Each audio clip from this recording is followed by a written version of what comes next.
Hi, this is the Daily Dharma. My name's Dina. Thanks everybody for joining, tuning in, lending your energy. Let's take a moment. We've got the herbs, smoke, sacred sage, mugwort, a little bit of valerian root. Take a few centering breaths with us.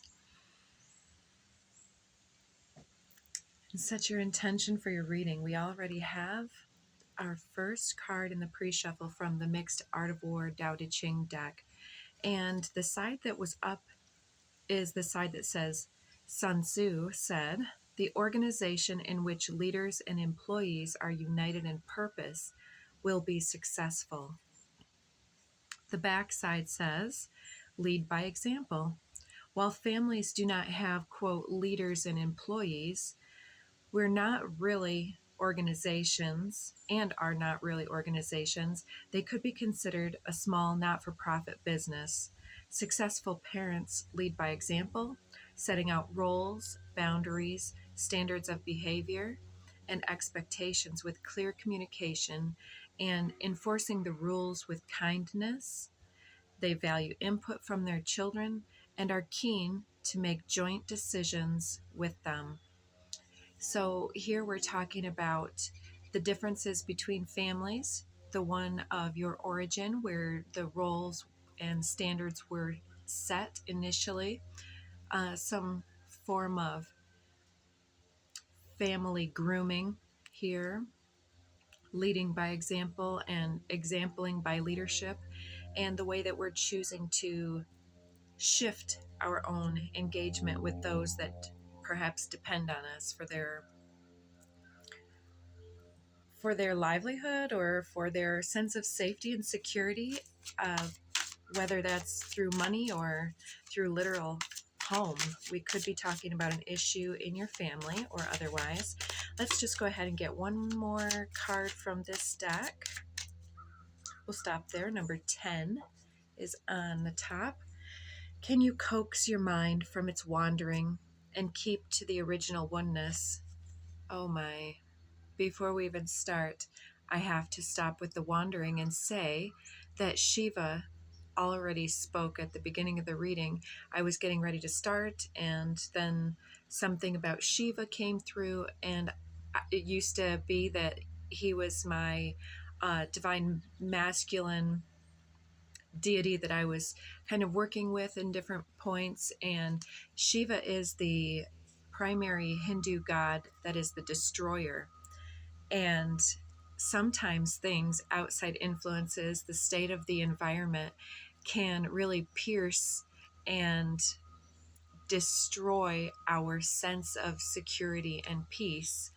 And I'm just adding this because I'm hearing the road graders. I went and I sat down to do this reading, and first thing, the road graders are coming down. And in the country, if you don't know these, there's these enormous tractors with these road scrapers, and it's going to be going up and down the roads over there, not far away, scraping and beeping throughout this peaceful reading. But you know, the thing is that environmental beauty persists, and so there's something here that we're also being told to choose our attitude despite the climate that we are being exposed to, or in that we may be enduring. There's something about endurance and perseverance while something is being stripped down to simplicity, so that we can achieve an objective on the soul level when Shiva comes. So number 10, can you coax your mind from its wandering and keep to the original oneness? Can you let your body become supple as a newborn child's? Can you cleanse your inner vision until you see nothing but the light? Can you love people and lead them without imposing your will? Can you deal with the most vital matters by letting events take their course? Can you step back from your own mind and thus understand all things, giving birth and nourishing, having without possessing, acting with no expectations, leading and not trying to control. This is the supreme virtue. So yeah, being in flow, in sacred flow with everything that is happening. That's not to say that surrender is passive. Surrender is also quite dynamic. When we're going with the flow, we're still these emotional, empathic, energetic sponges, really taking in the environment. But the thing is, when we're in the sacred flow of things, we're actually spontaneously able to respond in the moment instead of constantly being in a state of resistance. It's like when an individual is perhaps drowning, metaphorically speaking, and if you think about the way that it happens in the water, it's like the more that you're struggling, often it panics you and the body becomes heavy, and it's hard to stay above water. But then if you can just breathe deeply, really breathe deeply into your lessons, there's this idea that Spirit wants to tell us that once we breathe deeply and sort of release the tension, then the body becomes more buoyant, more inspirited, inspired, full of spirit, full of breath, and able to float on the surface of the water, somewhat passively, but it's also dynamic to release and surrender appropriately in a moment, but still exhibiting some type of wherewithal to endure something else as this situation is, like to stay positive and trust the process as it plays out, and to not cling to the shore maybe of the experience that is being destroyed. And destruction doesn't have to be feared. Destruction comes as a gift as well. Let's see what we're getting out of the code cards. A few more. We've got, 3 on the deck right now. We'll take those as well, and those. All right, underneath. Number 33, Miracle. I love it when that one shows up. We'll put that right at the top here. So, do you believe in miracles? This came out before. Let me see if I can get these all in order here. I'm not sure if this one came out first or in the middle somewhere, but we're going to go this way. Number 32, Merkaba, your field, expanding your awareness, expanding your sense of self. Sometimes this happens. Okay, we're speaking of Shiva, the destroyer, and the destroyer is his aspect also with his third eye. As he opens his third eye, he's able to obliterate and reduce to ash whatever he focuses his gaze upon. And it's not like Medusa. It's like almost like as a child when you're in trouble and the teacher looks at you dead in the eye and you're like, it's like the never-ending story where they have those big sphinx-like creatures that you have to be so pure of heart when you cross this portal that if you try to pass these gates without being initiated appropriately into your soul, that there's this moment of truth where you could, if you have doubts at this threshold in the movie of the never-ending story, be reduced to ash. It's similar to that. We're talking about something perhaps less intense. We're not going to be vaporized, but I think that this is our ability to face down a lesson that we then reduce the temptation, the energy, and fear, whatever it is in our energy that distracts us. It can be an energy of self-doubt. It can be, excuse me, an energy of some type of shame or guilt or self-judgment, judgment of others, whatever it is that is our temptation. And it could be addiction or attachment to things, even if it's attachment to material versus release and surrender, being able to relinquish what we know is not good for us.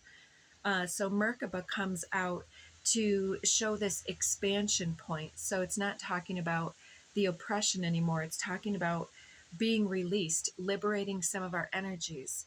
With alchemy, this is a shift in your biochemistry or within a situation, the having the correct catalyst in a situation creates a chain reaction.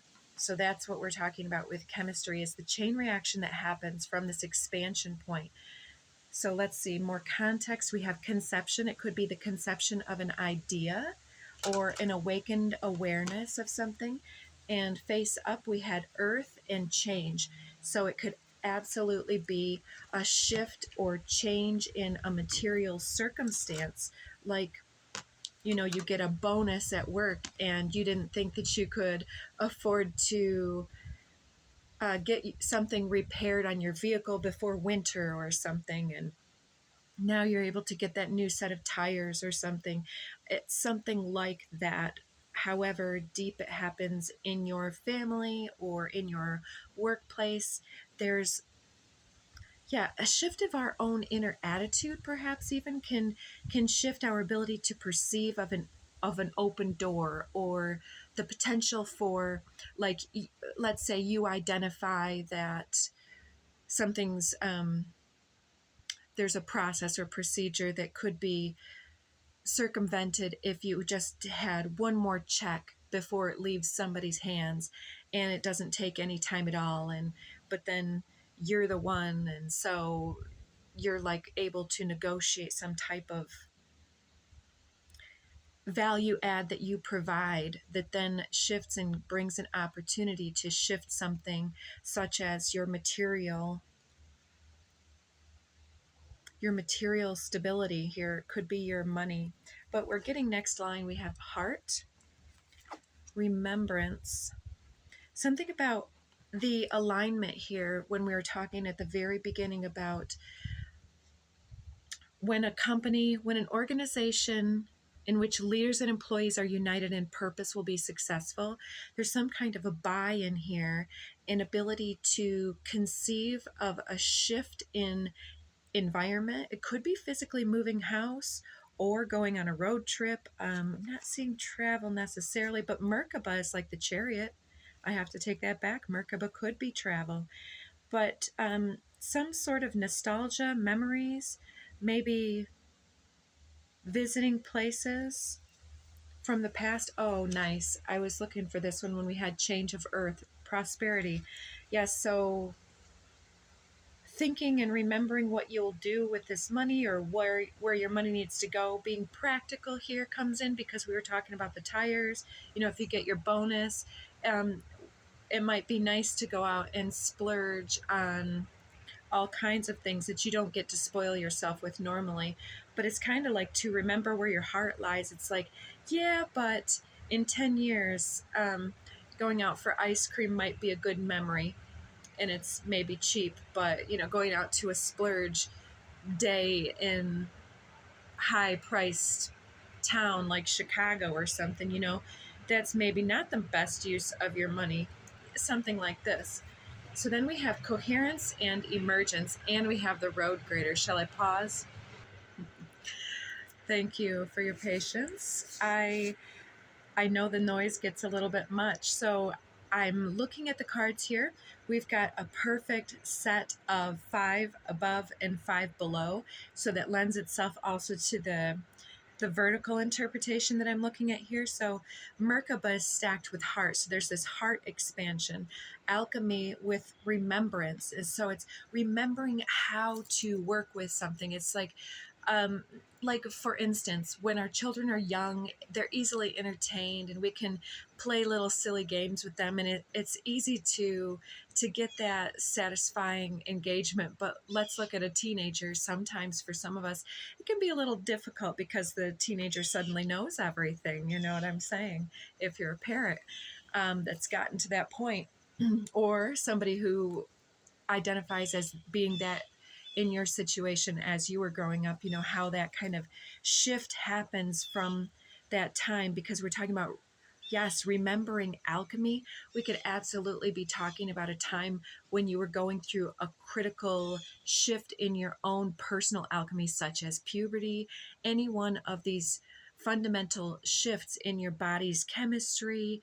It could have to do with a significant event of trauma, because those things interrupt our programming and introduce a wild card that then shifts our entire biochemistry here. And so maybe there's something with this heart shift that we're able to remember something in a different way that really shifts the narrative, or brings a challenging, could be a challenging memory or a happy memory to the forefront, that kind of helps us to assert a new idea about our own ability to create with conception and prosperity stacked, to conceive of prosperity. So this might be the alchemy that you grew up with, might have been like not enough money to go to the expensive university, so you had to pay your own way through college, for instance, or some of these other things. Or, some people might identify with something else, like, you're going to buy your first car and your parent bought your car and your insurance, and so that gave you a leg up. There's some type of idea here about your own remembrance of your childhood experience, and now being able to be a better leader in the lives of those that are important in your, that you are a vital example to them. You're setting a new standard. So conceiving of prosperity. So it looks like if this is about children or employees, you're really able to set them up for success. You're not going to limit the individuals and just force them to be small and to play a role as their authoritarian person that wants to be in charge of everything. You're going to set them up for success, and you're going to help them to learn how to think here for themselves, critical thinking, demonstrating the ability to have proper judgment here in our children. And we can see this. So then we have change and coherence. Number 12 and 13, I'm noticing, interestingly. So a shift in understanding between the family members, between the workplace people, or within, I feel, for most of us, an inner shift and change where an old idea has suddenly been destroyed. And for some of us out there, this may be something that the one at the lower level, the less experienced perhaps, or the child or the employee, there's a dual learning between student and teacher. And so this is creating a deepening of understanding, or something that we've been saying even can suddenly be driven home in a very gentle way that resonates, and now it's been able to be integrated. And so there's physical change coming with earth over emergence here. It's when the seed finally breaks open, and then there's a sprout, and then when the soil gives way and the sprout comes above the soil, the emergence of the earth is the evidence that the seed is going into the I want to say fruit phase, but germination. Let's get some of these shamanic cards here.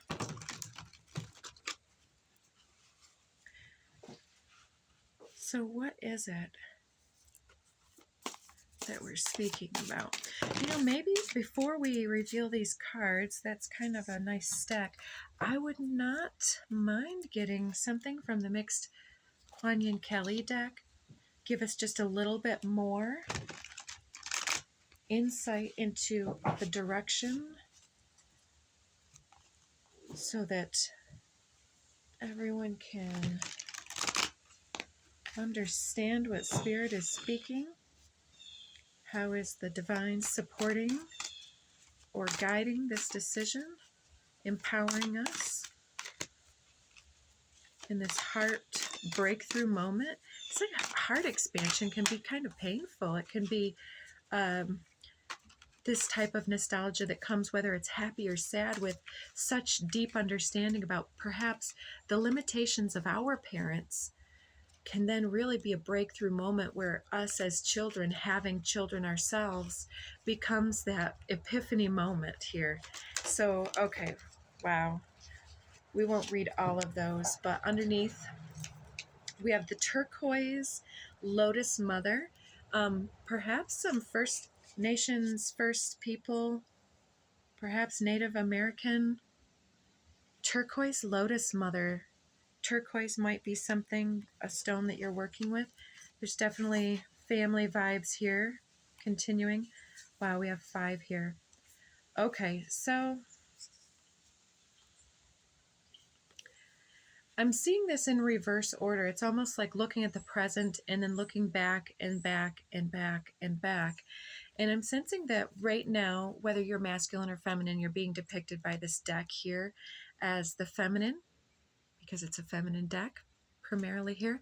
We have this Blossoms of the Sky Dancer, and this is perhaps this shift and change. And this could also be one of your children now going through some type of foundational alchemical change like puberty or so on. What do they call that? Rite of passage. Excuse me, that's what I'm wanting to say. Maybe going to a dance, or really being self-expressive and wearing different types of clothes, and shifting into adulthood. And this can trigger our own nostalgia about what we might be doing at that time in our past. So we have Shining Lotus. I'm seeing this as, how do I want to say this?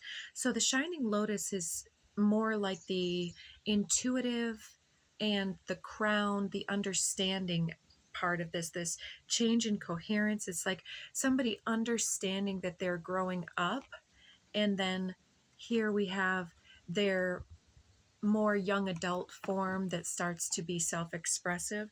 And so going back a little further here, I see this point of challenge, of juggling something. There may have been a death in the family or a significant transition that marks a shift and a change for this person. Could be the divorce of parents or something like this.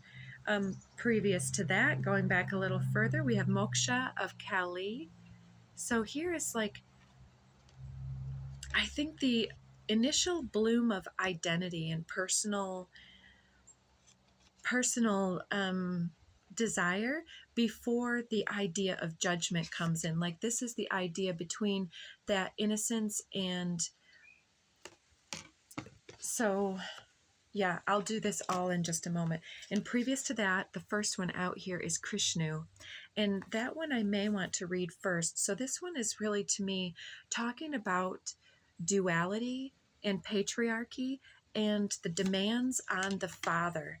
Now, don't get mad for me or at me and come for me in comments or anything like that, but there's a duality within all of our archetypal images, and that's not what this card is necessarily about, but that's what I'm getting. There's a spiritual intelligence within your soul. It's the genius of becoming, of ripening. Oh yes, we were talking about the seed, from potential into glorious manifestation, intimate communion with your own heart, and that heart expansion, that meditative Shiva destroyer will reveal what it is that you truly yearn for, and set the process in motion for that yearning to be satisfied. The holy fire is Kali, and she's within your soul. Follow the yearning, seek the light. Let yourself burn bright for what inspires you, and you shall see the path to fruition clearly before you. Believe in what is meant to be. So yeah, this is talking about the inspiration, right? The spirit, the fire of spirit, the full breath of inhale that we're speaking about. That holy fire is Kali, and it's also Shiva. So it translates as your fire. Agni is the two-headed deity of fire and is a potent symbol of supernatural power. On the physical level, what we're talking about over here is the change in the earth and the emergence of something new. This fire is generating light to heat and cook food. And so it represents that transformation of nourishment into the life force. So we're talking about our ability to alchemize and to remember how to properly energize our body and our mind and our spirit on so many levels. And so it also represents our ability for this digestive fires to integrate and to understand and digest the meaning behind the lessons in our lives. So it then develops the ability to create nourishment from the life experience. And so this creates purification for regeneration, such as that scene after a forest fire. And so this can represent ourselves finding our deepened purpose, and this fire attracts the soul back into its own center through darkness towards warmth and life. So it's life enhancing. The life enhancing and alchemical properties of fire transforms physical materials as well as the subtle body of the soul. This expanded heart space is Merkaba, as well as the emergence of the physical here is the fire of your soul and remembering how to tap into your divine alchemy. So you're well on your way. Here we have the road grader again. Lastly, the text also confirms what we're talking about with Shiva and the third eye of Shiva with the ash. It's said that that can come down like the lightning bolt from the third eye of Shiva. And here we have, it's the power to see with clarity. So it exists not only as fire, but as lightning in the sun itself. Lightning is a symbol for sudden illumination that emerges unexpectedly, often in the midst of tremendous psychological or emotional storm. And in that sense, it's the power to see with more clarity. Such a powerful and searing insight can be intense enough to uproot a stubborn psychological pattern permanently, such as we're talking about this poverty into abundance, into gratitude, into understanding and more democratic engagement with our loved ones, for instance. So, yeah, we can no longer sustain a comfortable delusion. We must become honest with ourselves or change our approach to a situation based on the new information that becomes available. I'm hearing Maya Angelou, when you know better, you have to do better. There's a temporary loss to gain greater freedom to grow on all levels. And freedom was the initial idea when I picked up that Merkaba card. So here I am thinking that this is talking about that transition from the initial power to remain awakened and somewhat evolved on a soul level, and then our innocence here coming into the forefront, giving its way, and that's still at the foundation. It still comes out because of that inner purity. And here that challenging awareness of the third dimensional so-called evil, darkness, even the shame and guilt of having our own inner darkness and self-judgment and so on, into this ability to find the inner gem and understand what it is that shines through in our personality and our individuality, and then into this dancing with more ecstasy and self-acceptance. And it's just a gorgeous light at the end here. It's like she's just illuminated here. Even from Shining Lotus, there's this glow into this expanded radiance here with this miracle breakthrough. One moment. Oh, you guys, so the road grader's by now, but there's these synchronicities happening where it's even like the pause is the perfection, the detour, the being held up is part of the dance. And so it's like with music, any good music, the pauses, they create that suspense and that ability to push through, to challenge our limits in a good way, and to recognize what happens when we challenge ourselves beyond our limitations, and it's in a way that comes at the expense of our health or well-being. So with that, we've already talked about so many of these cards. So it's like we've talked about flow state and surrender, but how surrender is dynamic. Take a look here. So the shamanic cards that I had shuffled, and they were laying face down in a stack, and I was kind of, looking at that. We have water, the flow. Here we have the dynamic rainbow of that chakra evolution coming on top of Merkaba, alchemy, heart, remembrance. And rainbow is like you're going through perhaps a chakra shift in activation here. Thunder, there's this foreshadowing, this rumbling in the ethers before the storm that we talked about, where there's going to be this breakthrough epiphany moment. In the center, the sun was hiding, as I put this down, behind dances on one foot. We're already talking about the sky dancer here. It's like I was hearing the native dances where they had the rain dance, they had their sun god. Maybe there's something about the Mayan sun god or Aztec or something like this, or um, Apollo. Could be any number, but there's something here also about Egyptian lore and the balancing act of being able to, with the sun and dances on one foot, it's being with a foot in both realms, in the earth and in the sky, and conjuring the light with the sun, and with every step of the journey, being able to step lightly upon our path and to be the alchemist that no matter where we go, we leave it somehow better than we found it, in the energy that we share with even the inanimates, so called, like the soil and the breeze, the air, um the flowers and the plants and the trees. So there's this beautiful life path that you're walking here, bringing the sun in.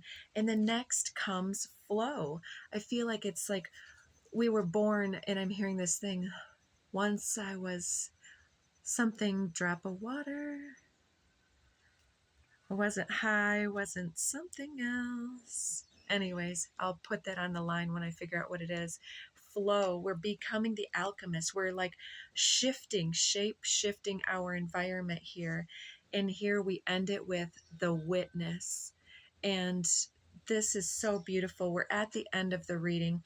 The witness here is talking about that our process is being seen, our emergence is being evidenced, and we're walking in our sacred purpose, and others are paying attention on both sides of the veil, perhaps ancestral information coming through, and there's someone else here important in your situation that is that you're opening their eyes. It could be somebody in your family or yourself having this breakthrough moment here. But there's been rumblings, there's been a storm warning here for some time, and you're able to shift and flow and give voice and equal measure and personal expression to all of the individuals involved as you help moderate and preserve the energy of the situation without destroying anything that is of value, and letting any grievances be aired and shifted so that water can be under the bridge. So it looks like a powerful alchemical shift here, where you're able to utilize your background in your childhood experience to alchemize something important and to create more vulnerability